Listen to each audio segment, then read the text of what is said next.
السلام عليكم يا شباب. النهارده انا جاي اوريكم الاجهزه اللي عندي او الادوات اللي عندي اللي انا بتمرن بيها، وكلها حاجات خفيفه خالص يعني. ومفيش حد يفكر ان انا قاعد على بنك او معايا فلوس متلتله يعني. لا، ده حاجات كلها خفيفه عملتها بصراحه يعني بالراحه، سنه بسنه كده، مش ما جاتش مره واحده.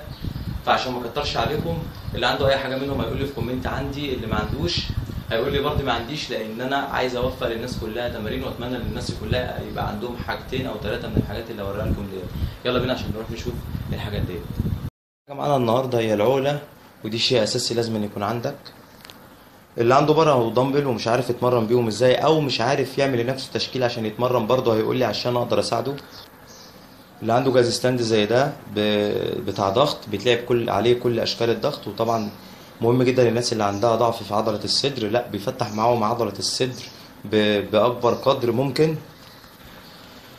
حبل مطاطي بقى، وده شيء مهم جدا جنب العقلة، وممكن تجيبه من اي سنتر او اي محل بتاع ادوات رياضية، اسمه حبل مقاومة بقبضتين. ده هنلعب عليه كل اشكال الجسم، بما فيهم الباي والتراي والكتف والظهر. واخر حاجة معايا بقى هو جهاز المتوازي، واللي ما عندوش هنحاول ان احنا نوفق له جهاز متوازي في البيت، سواء بكرسيين او اي حاجة. طبعا اللي عنده اي حاجة من الحاجات اللي شافها ديت هيقول لي عندي، او هيقدر يشتريها. اتمنى ان هو يشتريها عشان يبدأ التمرين معايا. لو صاحبك عنده حاجات زي كده او ادوات زي كده ومش عارف يستخدمها ازاي، يا ريت تقول له او تعرفه القناه او توري له الفيديو، عشان حتى يتمرن معانا، ويبقى احنا قدرنا نفيد الناس كلها.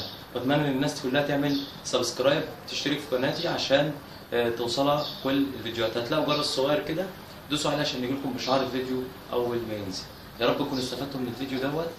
سلام عليكم.